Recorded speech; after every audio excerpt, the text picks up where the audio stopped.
can be only one podcast, and may it be the Princess of the Universe. Hi, folks, I'm Matt, and I have a guest star. No, it's not Bruce. He's always working. No, it's not Wes. It's Duane. Hi. Hey. Thanks for having me. It's been so long. It has been a long time. I'm so happy to have you. It is a thrill. Thank you for having me. I know. It's been a very long time. It has been. I'm so happy. The last time I think you were supposed to come, you couldn't make it. I can't remember when that was. Probably the pastor's conference a few years back or whatever. Maybe. That you weren't going to make it. And we were getting all ready, and Bruce and I had, taken a bath and everything.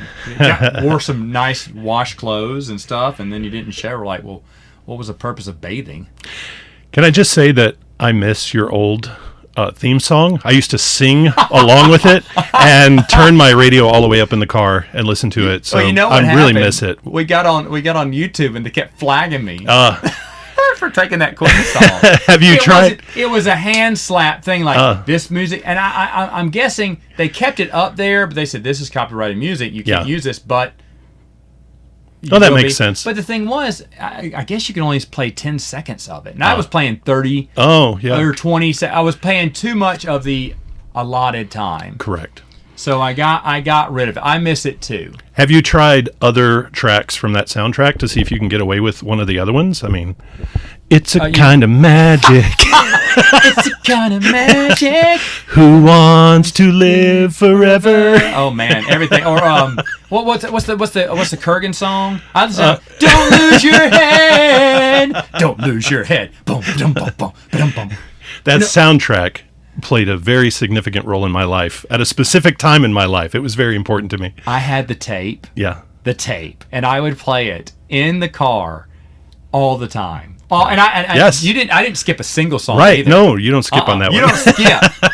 You don't skip. Yeah. I mean, you wanted to have a tear in your eye when you go, "Want to live forever," or whatever he did. Oh man, when your soundtrack is by Queen, you're doing something right. Oh yeah. That movie wasn't memorable because it was awesome, or because it had Christopher Lambert soundtrack. That's right. Golly, that Kurgan song is not that one. It's "Don't Lose Your Head." It's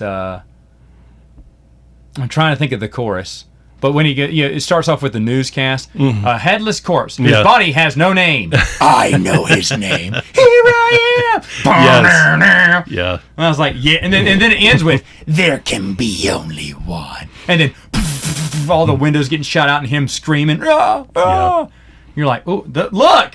There's the goosebumps. They don't do that anymore. There's nothing like that. They and you don't. Can't describe it to young people. They just missed it, and they'll never experience it. They don't make music like they used to. Absolutely not. They don't make movies like they used to either. No. Take the 1984 Dune, for example. Great transition. Which I'm going to be... Well, we're talking about Dune. I want to say this. I have had everybody and their brother and their mother ask me, when are you going to do Dune? When are you going to do Dune? And I'm doing Dune right now. I have to wait.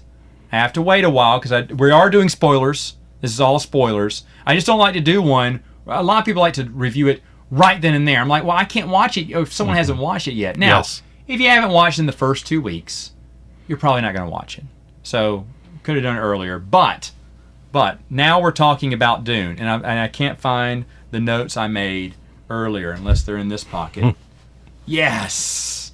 I made notes. A sticky note. It's a sticky... Well, this is at work. Okay. This is the only thing I had at work during my lunch break. I sat down, I said, let me write... Because when I knew this was the topic, I was like, I need to write my notes down. Everyone's been wanting to know what I think about it, because everyone knows that I've read all the books, even the ones by Brian Herbert and Kevin J. Anderson. Kevin J. Anderson is one of my favorite authors for Star Wars. I've read some of his other stuff too. And when he's a big Dune fan, like a lot of people were back then. And so getting the opportunity to team up with Frank Herbert's son was inescapable for him. He wanted to do this. And I think those books are just as good, if not better, than Frank Herbert's original. How many of the books... You've read Dune, the regular book, I have read the first one, yes. And that's it. That's it. That's so fine. My that's perspective... Okay. No, a lot of people who've seen the movie haven't read the book. And then, of course, there is a lot of Dune fans out there who are like, finally, we're getting a movie that's not David Lynch's. Right. But to be honest, visually, I love David Lynch's. Visually. What did you love about that movie I visually? loved that we got to see navigators and they were just exactly as I imagined them to be in the spice tanks. Okay. And you get to see them come up through the mist. Yes. That was great. I like Baron Harkonnen, how he is disgusting and hideous, and he makes you feel uncomfortable. Boils and the lumps and the boils, like licking his lips, and he's always like, he's got this pale, like sickly complexion, but he's always sweating too, and he just looks like he needs a bath all the time. And wipe that thing off your face. It's like John Candy flipping nickel to get a rat to chew that thing off your face. Like, Uncle Buck or whatever. You're like, what is this? But he makes you feel uncomfortable. The whole time you're watching him, you're like, I don't want to see him anymore, you know? And that's what Baron Harkonnen is. He is disgusting to the core. I'm going to get hate for this. I like Sting as Robin. I mean, Robin, the nephew. No, that wasn't Robin. He played, who's the other one? The smart, intelligent, good-looking nephew of Baron Harkonnen. Oh my gosh! If I didn't read the book so much, I wouldn't be this embarrassed. A million people are saying it in the comments, and one of the things that I was going to say for later, but to talk about Dune, is that's one of the difficult things about capturing Dune, not only in film, but just to remember what the story is about, is all the names and the races and the houses and the technologies, and it's easy to forget a character's name. It's a lot, but Sting's character was pretty good too. Robin, who was Rabin, his the Beast, his nephew, was really done well. David Lynch's characterizations were done good for the most part. That movie had a lot of problems, but to be honest, I want to see it again. I almost watched it before I watched regular Doom. I was like, why would I want to do that? But now I'm like, well, I do want to see that vision again, because visually it looked nice. I did watch the sci-fi miniseries a long time ago. I have zero memory. Really? Do you remember anybody? William Hurt was in that. Was he? Yes, he was the Duke. Yes. Wow, that's a great all I memory. remember. And I remember that they did Children of Dune. They actually went that far. And I remember their eyes were that 80s. We're going to color it in blue. They were fake blue. But I mean, I guess when you had that, you thought that technology would look cool, and it really, really probably dates it now. I have very little memory of that. Very little memory. So I kind of wanted, we both saw the new one. Yes. And so I wanted to talk about that one, and I wanted to give plus and minuses and everything. But first off, what did you think of it overall?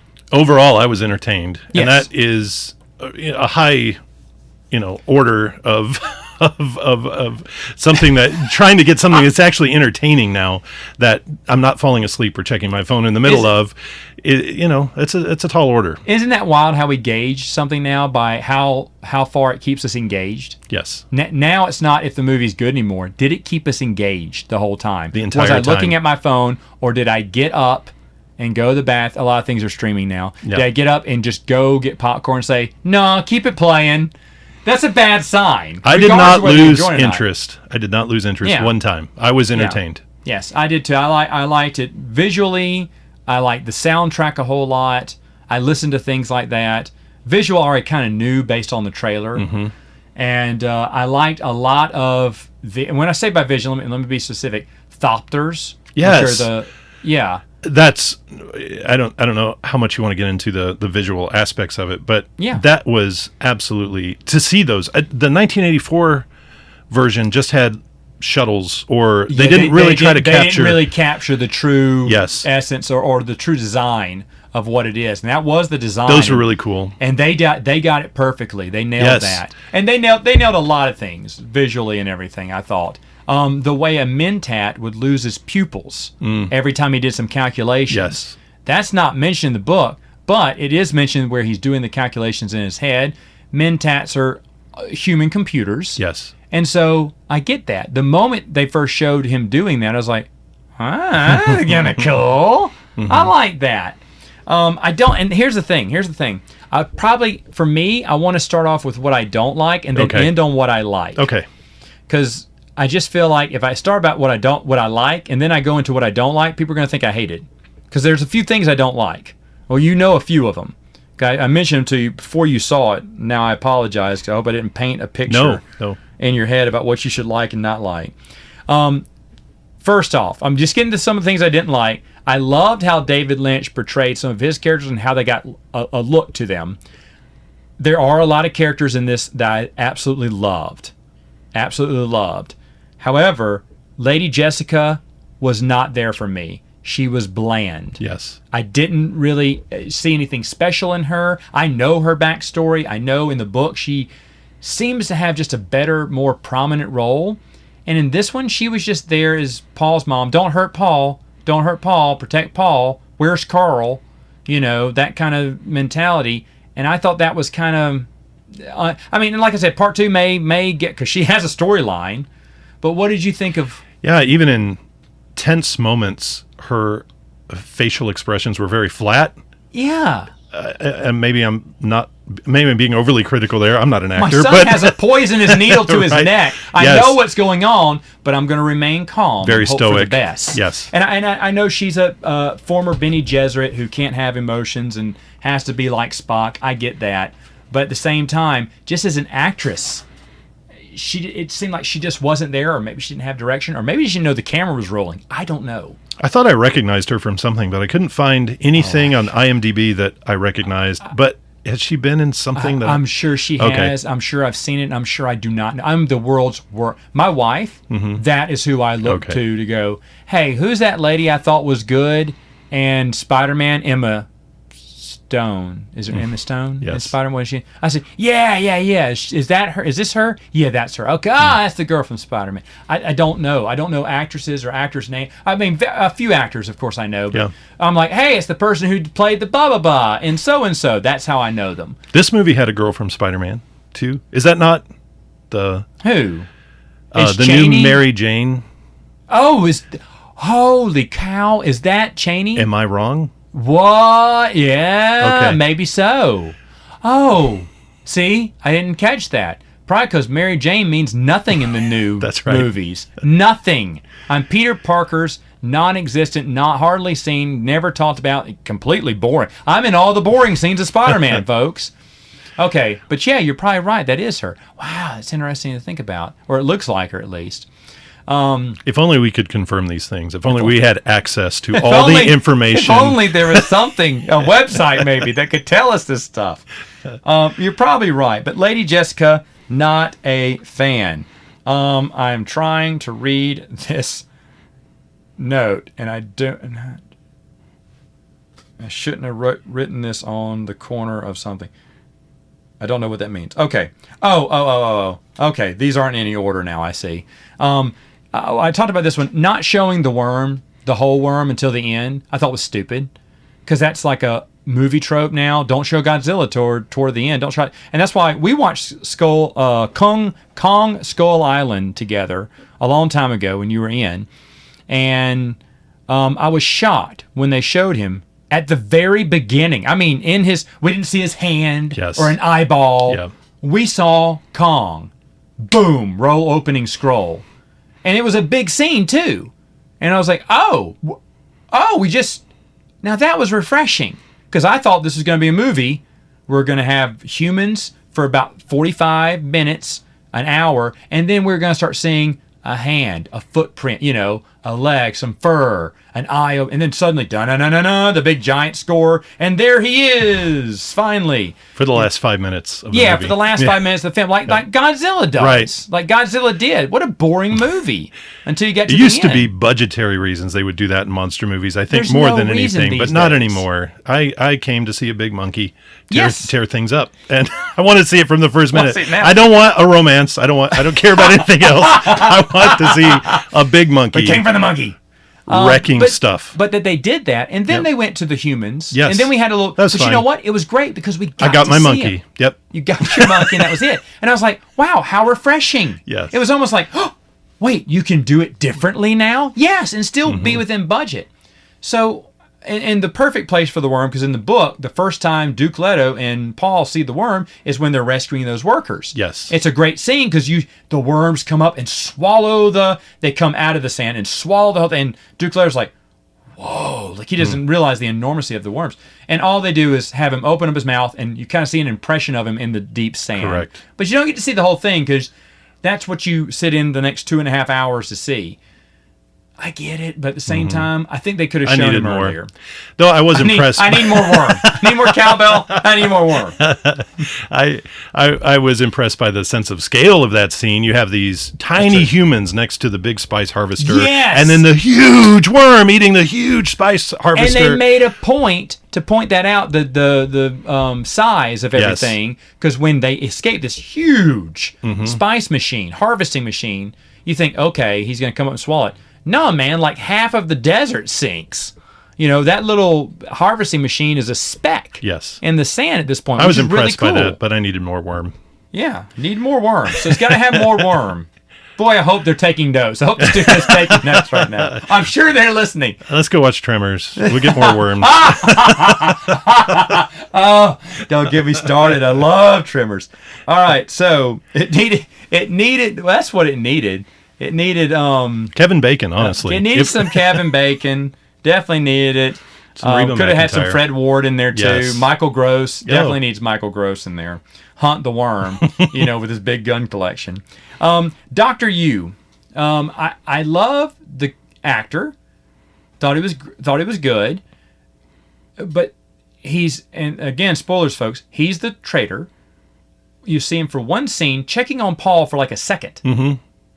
And suddenly, I'm sorry, my Duke. Okay, well, you betrayed the Duke. What happened? Who's this guy again? And then later on, oh, you have my Wanda. You said you'd let her go, Baron. Blah blah blah. Okay, great. That was the reason. Couldn't we have any bit of setup? Maybe that Duke has his arm on Dr. You're my number one guy. But And maybe something that the 84 movie did better. It did. It felt like there was more of a company of companions, and it was the one betrayal big family with Duke Leto, and it was played by Dr. Yu was played by the guy Quantum Leap. Quantum Leap. Yes. Yeah, that guy. Ziggy or something. Yeah. But it was played by him, and he was there the whole time. You're watching Duncan and Paul talking to his Duke with the Menta. He was in the decision room and everything. He was a trusted member of the family, and that was established. Yes. So that when he is betrayed, and boy does he look guilty. I remember this. He looks very guilty, and he's kind of sorry. But you can tell he's kind of conflicted. Something else is wrong. And this one, they kind of just seriously. If I'm wrong, because you just saw it. If I remember, he just he checks out Paul to see if he's okay, and then they cut away from that scene. And then he's with the Duke. But that's when he's betrayed. Yes. He says, "I'm sorry, my Duke. You have been betrayed. I've betrayed you." Okay, who are you again? I haven't seen you yet together. They could have gotten some, and if they were on stage together, then I don't remember when. It was so insignificant. So I wish they would have built that up. Again, actor, fine, no problem with that. The problem with how he was betrayed. You've read the book. Well, you've only read one book, but Gurney. Okay, I don't remember how he's portrayed in the original Dune. I know later on who he is because he gets more things. He is a kind of banjo. It's not called a banjo, but banjo like player. A lute or a he's that guy, and he fights like he's old Pappy. He can strike like the best of them and play a little tune. Hey boys, let's play a little. Rally around the campfire. Yes. Let's have some fun. And more rounded out character. Yeah, and tomorrow we're gonna kill us some Harkonnens. Yeah, and Gurney's a great character. I love him in the books, and he is fiercely loyal to Duke Leto and even Paul when he comes around. But Thanos just didn't. Josh Brolin. He's Thanos, right? Yes. Yeah, Josh Brolin. He does it, also known as Josh Brolin when he's not having an Infinity Glove on his hand.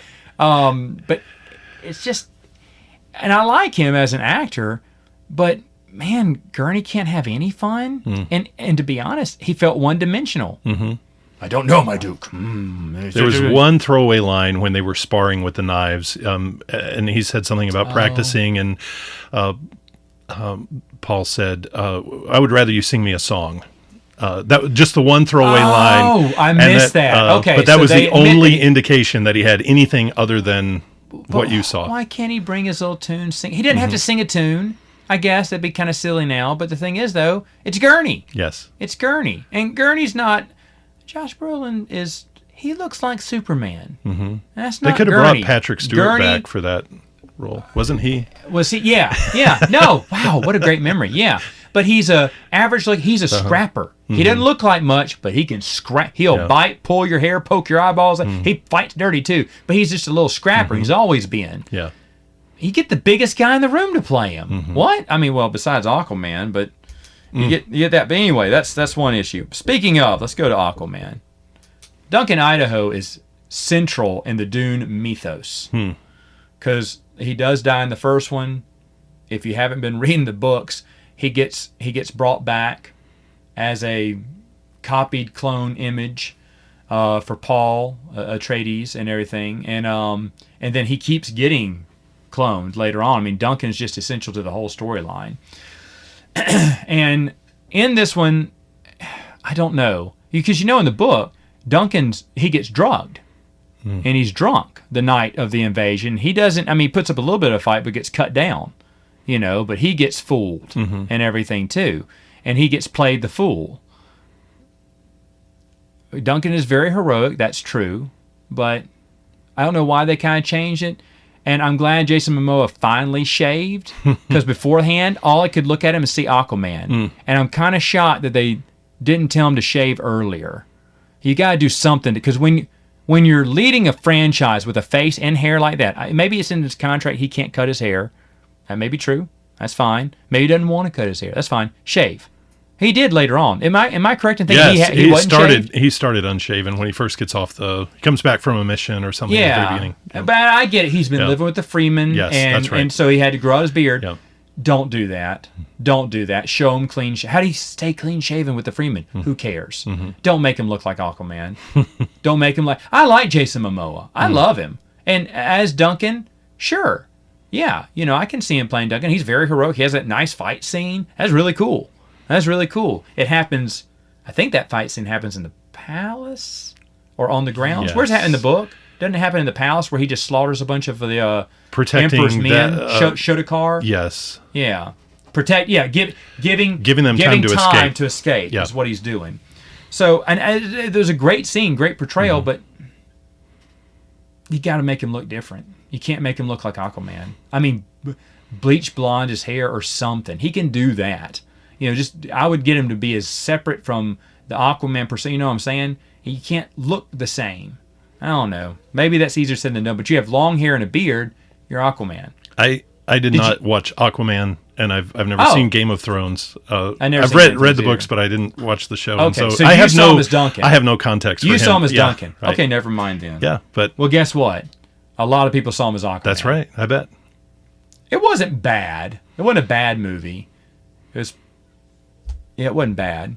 It's one of my favorites, but that's not saying much because that means it didn't suck as bad as all the DC movies.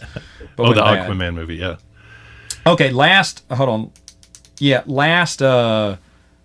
character thing, and I did not like this at all. Baron Harkonnen he's just a big fat mafia boss. There's nothing. He took a little mud bath. Ew, that's not disgusting. I don't know. I know they were trying to make it sound like mud and oil, whatever he was in, covered in it a little bit.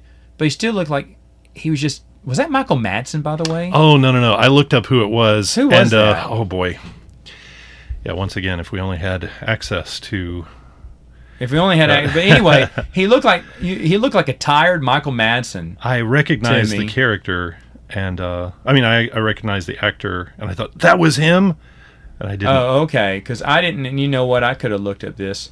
Oh, Faid. That was the guy that Sting played. I didn't even look it up. That was it. And that was Fade or whatever. And he wasn't in this movie. Stellan Skarsgård. I guess he's gonna be in part 2. Stellan Skarsgård. And who's that? I think. What's he been in? I think he was in Thor. As really? The old scientist. Okay. All right. Well, probably. Who hasn't been in a Marvel movie at this point? But right. the Baron was not disgusting. The scene where he's gorging himself on food just looked like a mafia boss eating a big plate of spaghetti. Remember Goodfellas? The guy that was always eating the spaghetti, talking to Ray Liotta. Yeah. I look at the food. I look at this. I look at that. He's Kingpin with a bad facsimile. Yeah, and that's it. And when he rises into the air, you don't even know he's in a hover chair unless you've read the book. He just flies. He just flies, and he's so elegant too. He's so nicely dressed. I mean, like a funeral, like he's dressed for a funeral, but he's still nice. He's clean. Whereas in the David Lynch's version, remember he had that like tight, uncomfortable space suit that looked like it hadn't been washed in forever. Yeah. Well, I he think was it had all over stains on it disgusting. too. He was all over, and that's who Baron Harkonnen is said in the book. He's a very disgusting person, and he had a stain. I don't know. Anyway, but yeah, it was just great. And this one, I was like, is that really what they're going with? And they think the little oil mud bath is something disgusting that we can do for them? Not really. And I was just that one. Out of all the characters I've complained about, that one's the worst. Did I miss it, or did we not see the Emperor in this one? In the new No, one? but we don't until the end. Okay. The Emperor comes and he's shocked. I have to Paul confess, is giving him orders. it's been maybe 15 years since I read the book, That's fine. and so I'm having a hard time remembering. The Emperor sends his Shotokar. I believe that's they pronounce things a little differently than how I do when I read the book.